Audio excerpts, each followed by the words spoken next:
కనకధార వలన మీకు అందరి ప్రయోజనం ఉండదు. కనకధార అంత శక్తివంతం.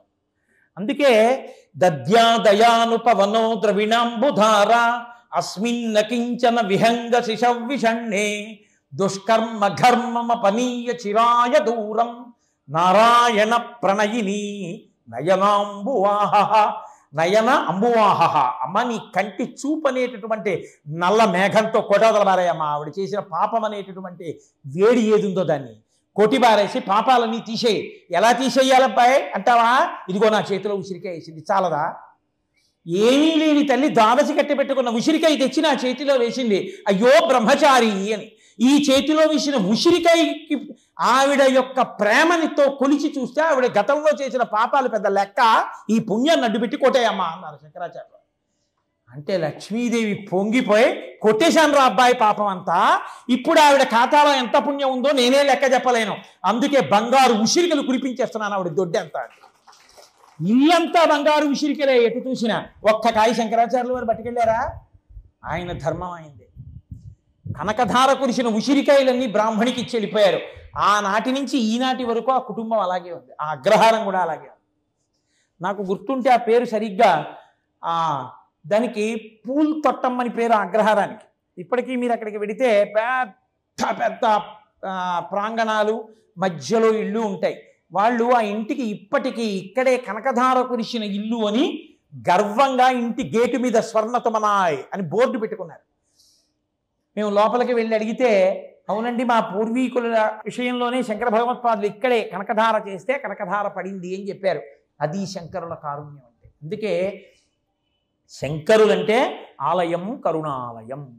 చిన్నతనంలో శంకరాచార్యుల వారు చేసిన కనకధారా స్తోత్రంలో నిక్షేపింపబడినటువంటి భావ పరంపర ఏది ఉందో అదే మీకు శంకరుల వారి సాహిత్యం అంతా కనపడుతుంది. శంకరులు కనకధార చేస్తూ ఒక మాట అన్నారు, లక్ష్మీ నువ్వు విష్ణుపత్నివి అని ఊరుకోలేదు. గిర్దేవతేతి గరుడధ్వజ సుందరీతి శాకాంబరీతి శిశేఖరవల్లభేతి సృష్టి స్థితి ప్రళయకేలుషు సంస్థితాయై తస్మై నమస్త్రిభువనైక గురోస్తరుంగై. పా ఏమి శ్లోకం అండి! శంకరులకి చెల్లు. గిర్దేవతేతి బ్రహ్మగారి భార్య, గరుడధ్వజ సుందరీతి విష్ణువు యొక్క భార్య. గిర్దేవతేతి గరుడధ్వజ సుందరేతి శాకాంబరీతి శిశిశేఖరవల్లభేతి. శిశిశేఖరవల్లభైతి అంటే పరమశివుని యొక్క భార్య. ముగ్గురికి ముగ్గురు ఇచ్చారుగా, మరి శాకాంబరీతి ఏంటి మళ్ళీ 4? బ్రహ్మకి విష్ణువుకి శివుడికి భార్యల్ని చెప్పారుగా, సృష్టికర్త స్థితికర్త ప్రళయకర్త. మరి శాకాంబరి ఎందుకు చెప్పారు మధ్యలో? 4వ రూపాన్ని ఎందుకు చెప్పారు శంకరాచార్యుల వారు? అంటే అబ్బాయి సంపద అన్నది దాచుకున్నది కాదు, బతికున్నంత కాలం అనాయాసేన మరణం వినాదైన్యేన జీవితం. ఒకటి దగ్గర చెయ్యి చాపకుండా సుభిక్షంగా తిన్నది, వెళ్ళి చేతి నిండా గొట్టాలు పెట్టించుకు పడుకోకుండా అనాయాసంగా భగవన్నామని చెప్పుకుంటూ వదిలిపెట్టిన ఊపిరి, ఈ రెండే. అలా కడుపు నిండా తినగలిగినటువంటిదేదో అది నీవు పొంది ఉండగలిగితే అదే నీకు సంపద. అందుకే అలా ఇచ్చినదేదో అది శాకాంబరి. ఆ తల్లి ఒంటి నిండా కాయలు పళ్ళు పెట్టుకుని ఇచ్చింది. రూపాయి కట్టలు ఇంట్లో ఉన్నాయి, ఏం తింటావా?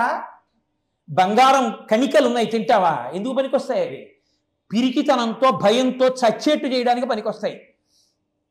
తల్లి గర్భము నుండి ధనము తేడెవ్వడు వెళ్ళిపోయేడి నాడు వెంటరాదు, లక్షాధికారైన లవణమన్నమే కాని మిరుగు బంగారంబు మింగబోడు, విత్తమార్జన చేసి విర్రవీగుటె కాని కూడపెట్టిన సొమ్ము కుడువలేడు, పొందుగా మరుగైన భూమి లోపల పెట్టి దాన ధర్మము లేక దాచి దాచి తుదకు దొంగలకిత్తురో దొరలకౌనో, తేనె జుంటీగలీయవా తెరువరులకో, భూషణ వికాస శ్రీధర్మపుర నివాస దుష్ట సంహార నరసింహ దురిత దూర అంటాడు నృసింహశతక కర్త.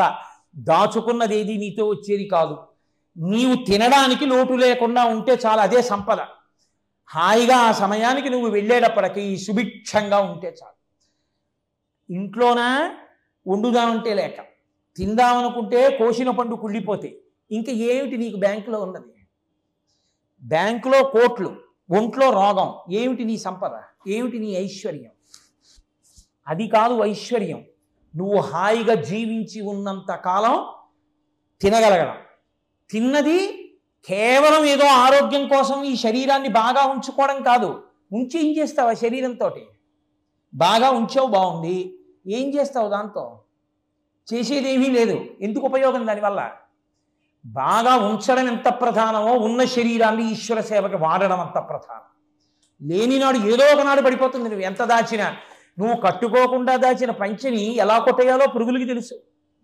నువ్వు 10 ఏళ్ల తర్వాత తీసిస్తే అంచు పంచండి దాచుకున్నానని 10 ఏళ్ల తర్వాత తీస్తే లోపల మడతల్లోకి చేరి కన్నాలు ఎలా పెట్టాలో పురుగులకి తెలుసు. నువ్వు ఎంత జాగ్రత్తగా శరీరాన్ని నిలబెట్టినా దీన్ని ఎలా పడగొట్టాలో మృత్యువుకి తెలుసు. కాబట్టి ఉంచడం ప్రధానం కాదు, ఉంచి వాడడం ప్రధానం. దీన్ని ఎలా వాడుతున్నావు అన్నది ప్రధానం. ఆరోగ్యంగా ఉన్నది ఈశ్వర సేవ కొరకు. అందుకు పనికిరాని ఆరోగ్యం కాల్చడానికే. ఎందుకది? అది నేర్చుకోవాలి. కాబట్టి కడుపుకి తినడానికి ఉన్నదేదో అది సంపద తప్ప ఎక్కడో ఉన్న నోట్ల కట్టలు నువ్వు తింటావా? భగవాన్ రమణులు ఆశ్రమంలో కూర్చుని ఉంటే ఎవరో పట్టుకొచ్చి 2 పళ్ళు ఇచ్చారు. అలా తీసి పక్కన పెట్టారు. ఓ పెద్ద నోట్ల కట్ట అక్కడ పెట్టారు. ఆయన అన్నారు తీసేయండి అన్నారు. అంటే వచ్చిన ఆయన అన్నాడు అదేమిటంటే 2 పళ్ళు ఇచ్చుకున్నారు, ఇది తీసేయమంటారు ఏంటన్నారు. అవి తింటాను, ఇవేం చేయను అన్నారు.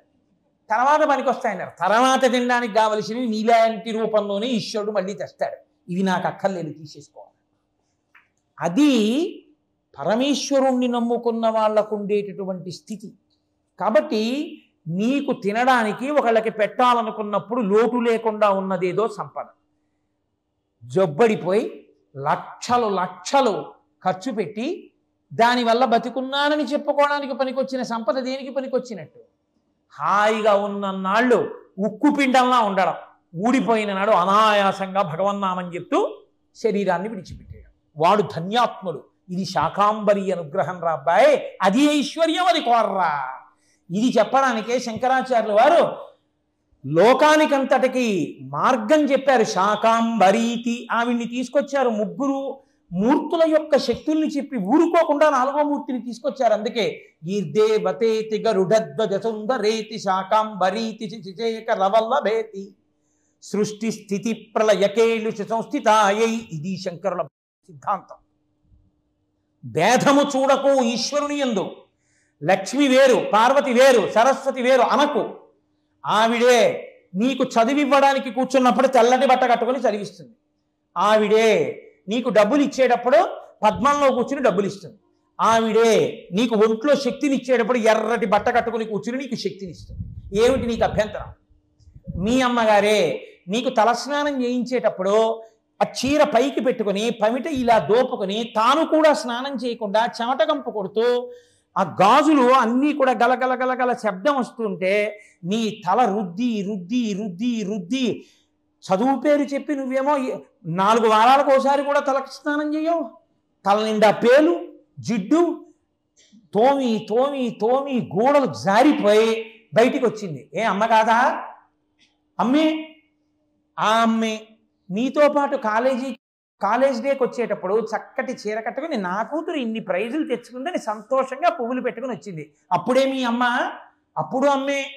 నువ్వు స్కూల్కి వెళ్ళేటప్పుడు నీకన్నా ముందు ఆవిడ స్నానం చేసి పూజ చేసుకుని పట్టుబట్ట కట్టుకుని పరీక్ష కడుతుంటే నిన్ను ఆశీర్వచనం చేసింది. అమ్మ కాదా? అమ్మే. నువ్వు ఏదో తప్పు చేశావని తెలుసుకున్న నాడు కళ్ళు ఎర్రగా పెట్టి నిన్ను చాచి లెంపకాయ కొట్టింది. అప్పుడు అమ్మ కాదా? అమ్మే. ఎలా ఉన్నా అమ్మ అమ్మే. అంతేగాని ఇలా ఉన్నది అమ్మ కాదు, ఇలా ఉన్నదే అమ్మ అంటున్నావా? అంటలేదుగా. అమ్మవారు కూడా అంతే. ఏ రూపంలో ఉన్నా అమ్మవారు అమ్మవారి అమ్మే. నీకు డబ్బు ఇచ్చినప్పుడు లక్ష్మి, నీకు చదివిచ్చినప్పుడు సరస్వతి, నీకు శక్తిని ఇచ్చినప్పుడు పార్వతి. అంతేగాని పార్వతి వేరు లక్ష్మి వేరు సరస్వతి వేరు అనడానికి ఏమిటి? లక్ష్మీ వినే పూజిస్తానండి, పార్వతి పేరెత్తానండి అంటే అవైదికం అవుతుంది. అది పార్వతినే పూజిస్తానండి, లక్ష్మీదేవి పేరెత్తానండి అంటే అదో అవైదికం అవుతుంది. నేను కేవలం శివభక్తుండండి, విష్ణు స్మరణమే చేయనండి అంటే అంతకన్నా పాపం లోకంలో ఇంకోటి లేకుండా పోతుంది. నేను కేవలం విష్ణు భక్తుండండి, శివుడి పేరెత్తానంటే నీ కర్మ. ఇదొద్దు. శంకరాచార్యుల వారి ప్రతిపాదన చాలా చిన్నతనంలో గీర్దేవతేతి గరుడధ్వజ సుందరేతి శాకాంబరీతి చిచేక రవల్లభేతి సృష్టి స్థితి ప్రళయకేలుష సంస్థితాయై. ఇలా అంటే లక్ష్మీదేవి చిన్నబుచ్చుకుని అబ్బాయి అదేమిటి అలా అంటావు, నేనే పార్వతి అంటావు, నేనే సరస్వతి అంటావు అంటే తప్పు. వాళ్ళు బ్రహ్మగారి భార్య, శివుడి భార్య, అలా అనకూడదు అబ్బాయి అందే. చాలా సంతోషించి కనకధార కురిపించింది. ఒక్క పరదేవత ఇన్ని మూర్తులుగా ఉండే తల్లివి నువ్వే అమ్మా. ఆఖరణ నువ్వెవరో తెలుసా? గీర్దేవతేతి గరుడధ్వజ సుందరీతి శాకాంబరీతి చిచేకర వల్లభేతి సృష్టి స్థితి ప్రళయకేలుష సంస్థితాయై తస్మై నమస్త్రిభువనైక గురోస్తరుంగై. 3 భువనములకు గురువైనటువంటి శ్రీమన్నారాయణమూర్తి యొక్క ఇల్లాలివమ్మ అన్నారు.